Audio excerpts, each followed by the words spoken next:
Hello everyone and welcome back to another MRC chess game. In this chess game I'd like to show you one of the chess games of Aloyzas Kveinys, who is known as a very strong endgame chess player, and his opponent was legendary Jonathan Speelman, a very strong English chess grandmaster.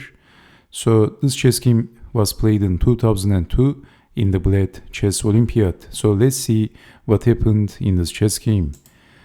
Kveinys starts the game with e4, c6, and we have the Caro-Kann defense, knight to d2, exchanging, and we have Steinitz variation of the Caro-Kann defense, knight from g to f6, bishop to d3, e6, queen to e2, developing the bishop and the knight, kicking the knight back, and developing the pieces, rook over, attacking the queen, defending, and bishop to d7, knight to e5, capturing the pawn, queen takes on d4. So far it's actually an equal position.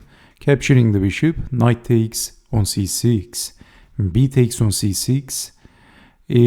Actually capturing back with the queen was better, but maybe Speelman was afraid because of the light squares. He was afraid because of that.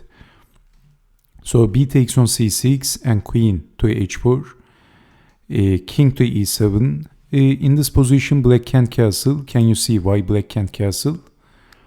Because of bishop takes on h6. After capturing the bishop, capturing the knight, and actually white is much better, of course. So this looks very dangerous for black.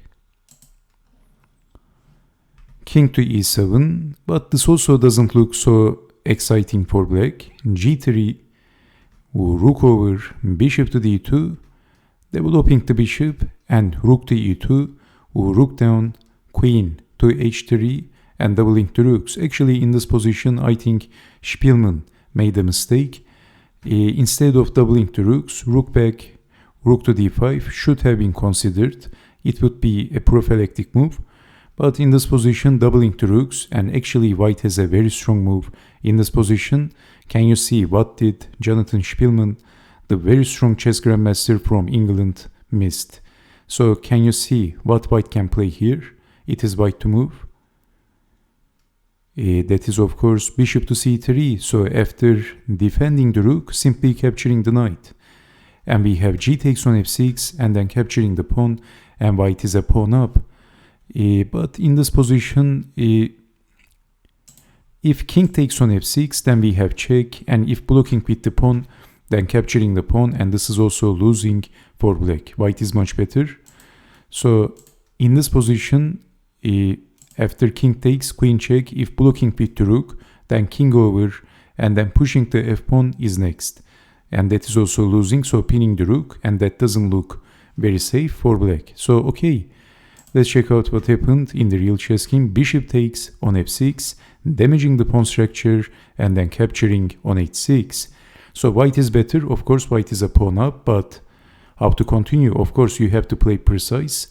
Now, Speelman didn't play this perfectly, of course. Bishop to d4, and maybe defending the c-pawn comes to mind with the rook, but we have doubling the rooks, a very active move by Aloyzas Kveinys. Bishop takes on b2, and it is white to move. What would you do in this position? Why did he sacrifice the pawn? Actually, the material is even right now, but white has a very strong move in this position. So if I give you a few seconds, can you see the next move for Kveinys?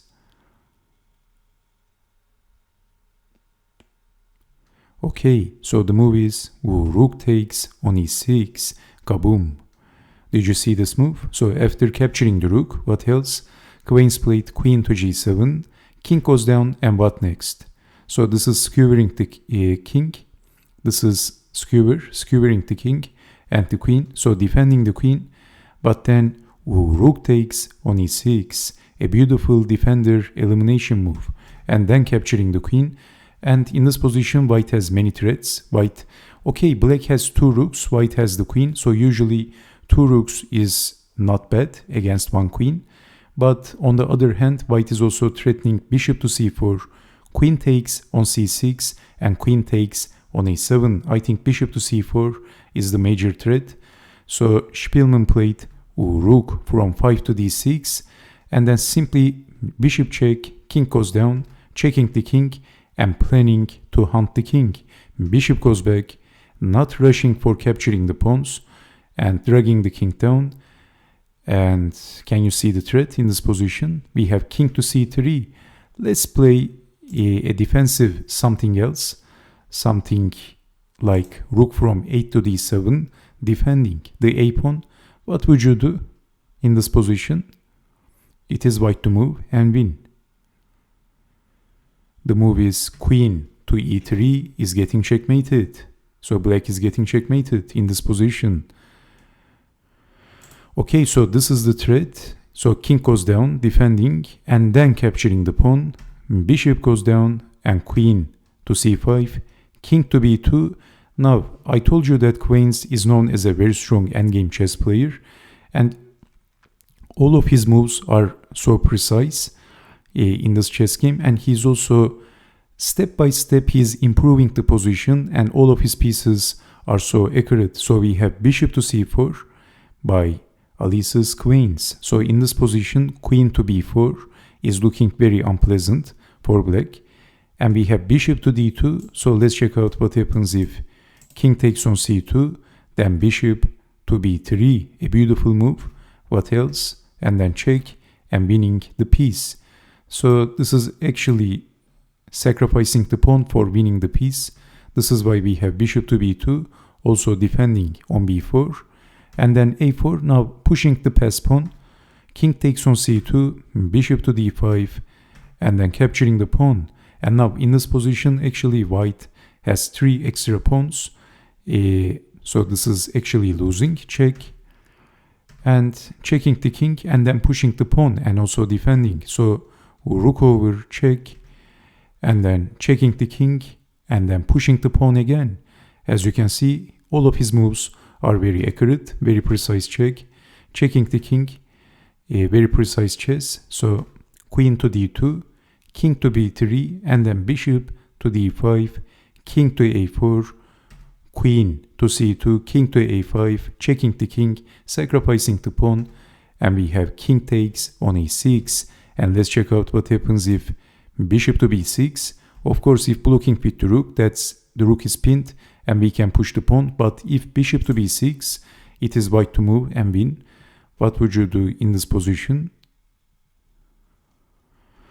The move is a7, sacrificing the queen and then checking the king, king to b5, checking the king, and then capturing the bishop, and this is all over. So you can see that all of his moves in the endgame is just perfect, and his chess understanding, his endgame understanding was excellent. So king to a5, queen to c7, and then king takes on a6, but then bishop checks the king, and after this move, Jonathan Speelman, the very famous British chess grandmaster, resigned. The possible continuation, rook takes on c4, queen takes on c4. Also, the bishop is hanging after checking the king. So if rook to b5, then check, and then capturing the rook, and this is also losing. So Aloyzas Kveinys has passed away in 2018. He was 56 years old, only 56. So this video is also a tribute for Aloyzas Kveinys, a very strong chess grandmaster from Lithuania, and who is also considered as a very consistent chess player as well, who is known as a 2500 for a very, very long time. And so this is one of his famous and must-see chess games. This was one of his most famous chess games against a very famous player. So I hope you have enjoyed watching this chess game, and I hope to see you next time. So stay safe, take care, and bye-bye.